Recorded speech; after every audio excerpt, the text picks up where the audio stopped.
الحمد لله رب العالمين، والصلاة والسلام على سيدنا محمد وعلى آله وصحبه أجمعين.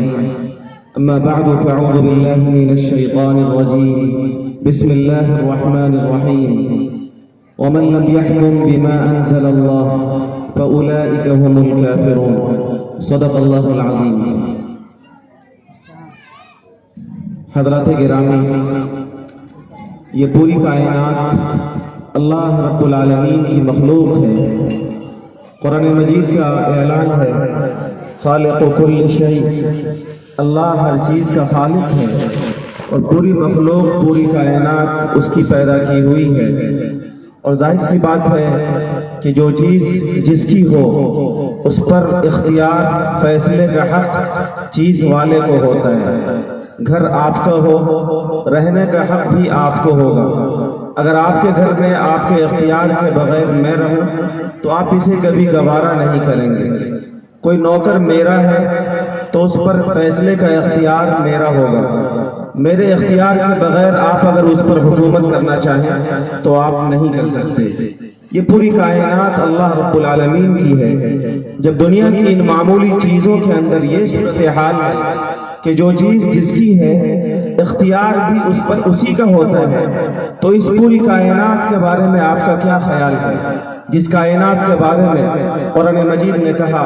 قل اللہم مالک الملک تؤتی الملک من تشاء وتنزع الملک ممن تشاء وتعز من تشاء وتذل من تشاء بیدک الخیر انک علی کل شیء قدیر، کہ اللہ پوری بادشاہت کا، پوری سلطنت کا مالک ہے۔ وہ جسے چاہتا ہے حکومت عطا کرتا ہے، وہ جسے چاہتا ہے حکومت چھین لیتا ہے، وہ جسے چاہتا ہے عزت دیتا ہے، وہ جسے چاہتا ہے ذلیل کر دیتا ہے۔ ساری بھلائیاں اسی کے قبضہ قدرت میں ہے۔ تولج اللیل فی النہار وتولج النہار فی اللیل، وہ رات کو دن میں داخل کرتا ہے، کبھی رات بڑی کر دیتا ہے، دن چھوٹا کر دیتا ہے۔ وتخرج الحی من المیت وتخرج المیت من الحی، وہ زندے کو مردہ سے نکالتا ہے۔ وہ پرندے کو انڈے سے پیدا کرتا ہے اور مردے کو زندے سے نکالتا ہے۔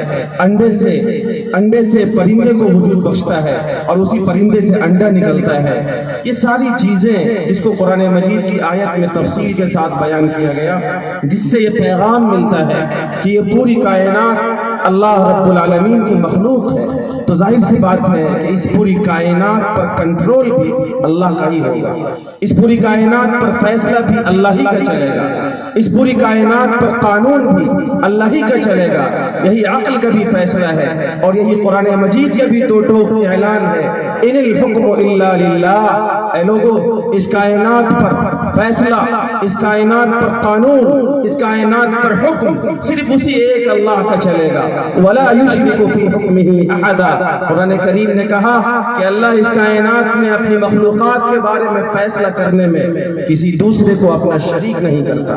اب جب پوری کائنات پر، انسانوں پر، دنیا کی ہر مخلوق پر فیصلہ اللہ کا چلنا ہے، قانون خالق کا چلنا ہے، تو اب ہر صالح طبیعت یہ چاہتی ہے کہ خالق کا وہ قانون اتارا جائے، خالق کا وہ فیصلہ سنایا جائے، خالق کا وہ حکم نازل کیا جائے۔ اللہ تعالیٰ نے اسی ضرورت کو پوری کرنے کے لیے انبیاء اور رسول کو اس دنیا کے اندر اپنا خلیفہ اور نائب بنا کر بھیجا۔ قرآن مجید میں خاص طور سے انبیاء بنی اسرائیل کا تذکرہ کیا گیا، جس میں یہ بات ارشاد فرمائی گئی، وَلَقَدْ آتَيْنَا بَنِي إِسْرَائِيلَ الْكِتَابَ وَالْحُكْمَ وَالنُّبُوَّةَ وَرَزَقْنَاهُمْ مِنَ الطَّيِّبَاتِ وَفَضَّلْنَاهُمْ عَلَى الْعَالَمِينَ وَآتَيْنَاهُمْ بَيِّنَاتٍ مِنَ الْأَمْرِ، کہ ہم نے بنی اسرائیل کو کتاب دی، ہم نے اسے زندگی گزارنے کا قانون اور اپنا فیصلہ دیا، ہم نے ان کے اندر نبوت رکھی، ہم نے انہیں جہان والوں پر فضیلت عطا کی اور ہم نے اسے واضح امر عطا کیا۔ حضرت داؤد اللہ کے ایک بڑے جلیل القدر نبی گزرے،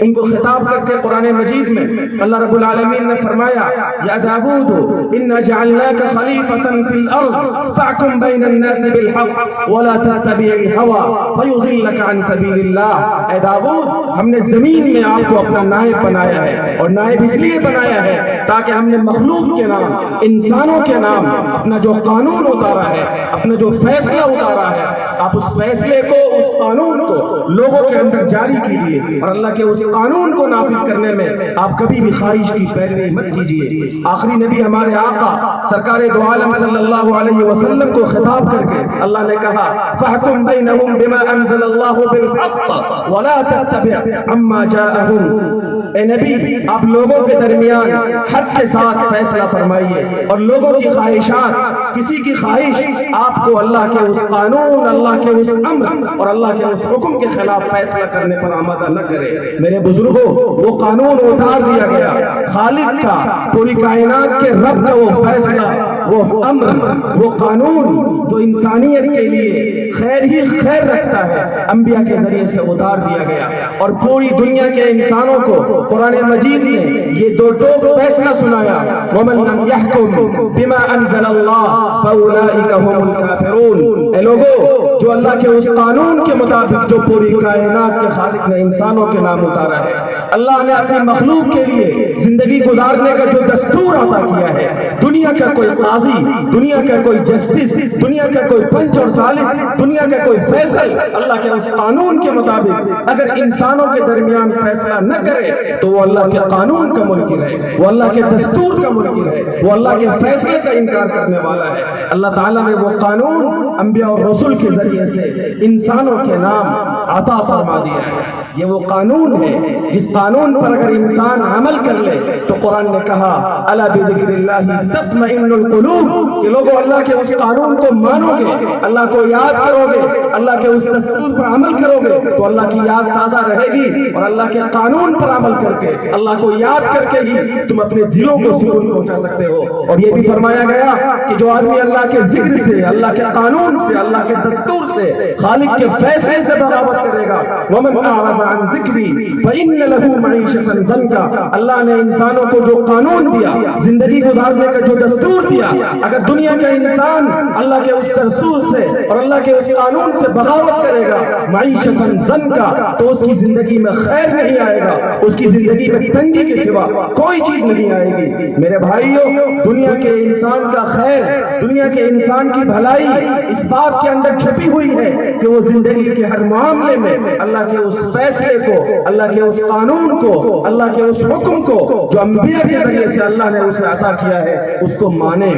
ہر زمانے میں انبیاء کرام علیہ السلام کے اوپر اترے ہوئے اس دستور کے مطابق فیصلہ کرنے والے لوگ رہے ہیں۔ جب انبیاء کا سلسلہ چل رہا تھا تو نبی خود فیصل ہوتے تھے، وہ خود قاضی ہوتے تھے، وہ لوگوں کے درمیان اللہ کے اس قانون کے مطابق زندگی گزارنے کے فیصلے کیا کرتے تھے۔ لیکن جب انبیاء کا سلسلہ بند ہو گیا، ہمارے آقا صلی اللہ علیہ وسلم پر یہ سلسلہ روک دیا گیا، تو پھر بعد کے زمانے میں ہر زمانے کے اندر ایسے لوگ رہے ہیں جن کا کام تھا اللہ کے اس قانون کے مطابق فیصلہ کرنا۔ بدائع الثناء میں لکھا ہے القضاء هو الحكم بين الناس بالحق والحكم بما انزل الله عز وجل۔ قضاء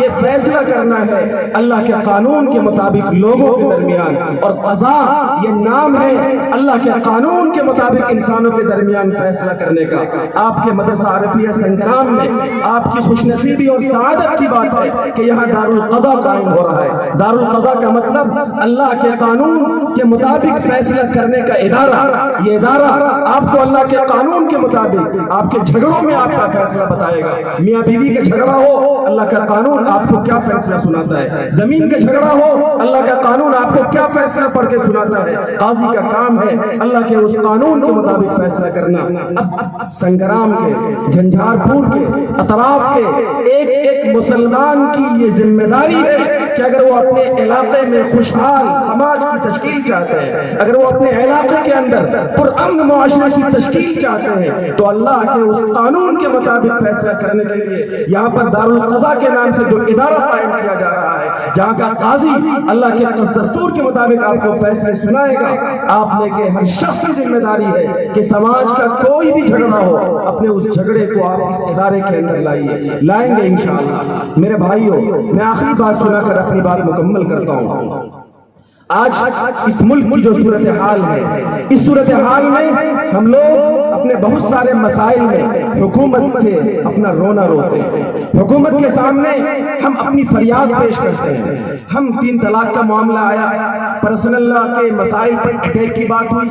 یا بہت سارے مسائل جو اس ملک کے اندر پیدا کیے گئے۔ حالیہ دنوں میں کچھ دنوں پہلے امیر شریعت سابق حضرت مولانا ولی رحمانی صاحب نور اللہ مرقدہ جب جنرل سیکریٹری تھے آل انڈیا مسلم پرسنل لا بورڈ کے، تو حضرت کی تحریک پر اور حضرت کے حکم پر طلاق ثلاثہ کے سلسلے میں پورے ملک کے اندر احتجاجات ہوئے، ہم نے دھرنے دیے۔ میرے بزرگوں اور دوستوں، یہ بات سمجھنے کی ضرورت ہے کہ اگر حکومتیں ہمارے پرسنل لا کے خلاف، ہمارے مذہبی قانون کے خلاف، اللہ کے دستور کے خلاف کوئی فیصلہ کرتی ہے تو آپ حکومت کے سامنے احتجاج کرتے ہیں، آپ حکومت کے سامنے دھرنے دیتے ہیں، آپ حکومت کے سامنے اپنا بائیکاٹ درج کرتے ہیں، اور آپ کو کرنا چاہیے۔ اگر آپ سے آپ کے اختیارات چھینے جائیں تو جمہوری ملک کی یہ خوبصورتی ہے کہ جمہوری ملک کے اندر رعایا کو اپنے حقوق کی دستیابی کے لیے اور اپنے حقوق کو وصول کرنے کے لیے حکمراں کے سامنے احتجاج کرنے کا حق ہوتا ہے، اور آپ کو حق تھا،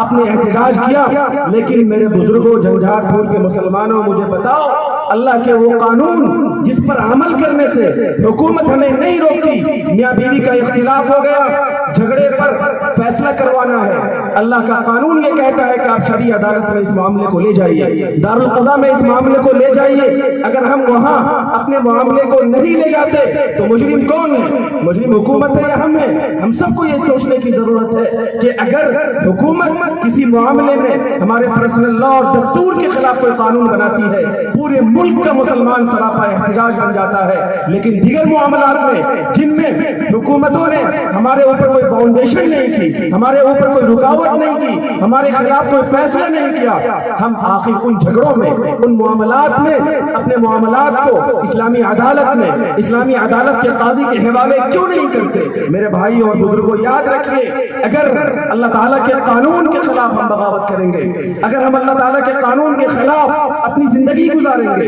تو ملک کا برسر اقتدار طبقہ ہمارے خلاف ہو جائے گا۔ آج اس وقت ملک کے اندر ہمیں اپنی حکومت سے شکایت ہے کہ ہماری حکومت ہمارے خلاف آئے دن قانون بناتی ہے، ہمارے ملک کا عدالت عظمیٰ ہمارے خلاف فیصلے لے رہی ہے۔ میرے بزرگوں، اگر یہ شکایت آپ کو ہے تو اس شکایت کے سدجواب کے لیے میں آپ کو ایک حدیث قدسی سنا کر اپنی بات مکمل کرتا ہوں۔ سیدنا حضرت ابو الدرداء فرماتے ہیں کہ ایک موقع سے آقا صلی اللہ علیہ وسلم نے ارشاد فرمایا، یہ حدیث قدسی ہے کہ اللہ فرماتے ہیں، انا اللہ لا الہ الا انا مالک الملک و ملک الملوک، اے دنیا کے انسانوں سنو، میں ہوں اللہ، پوری کائنات کا رب، میرے علاوہ کوئی کائنات کا رب نہیں ہے، پوری دنیا کی ساری بادشاہت میرے ہاتھ میں ہے، پوری دنیا کے سارے پرائم منسٹر، پریزیڈنٹ، صدر، سی ایم اور پی ایم کا دل میرے قبضے میں ہے۔ اور فرمایا، ان العباد اذا اطاعونی حولت قلوب ملوکہم علیہم بالرحمت والرافہ، جب دنیا کے اندر میرے بندے، میرے نام لینے والے مسلمان،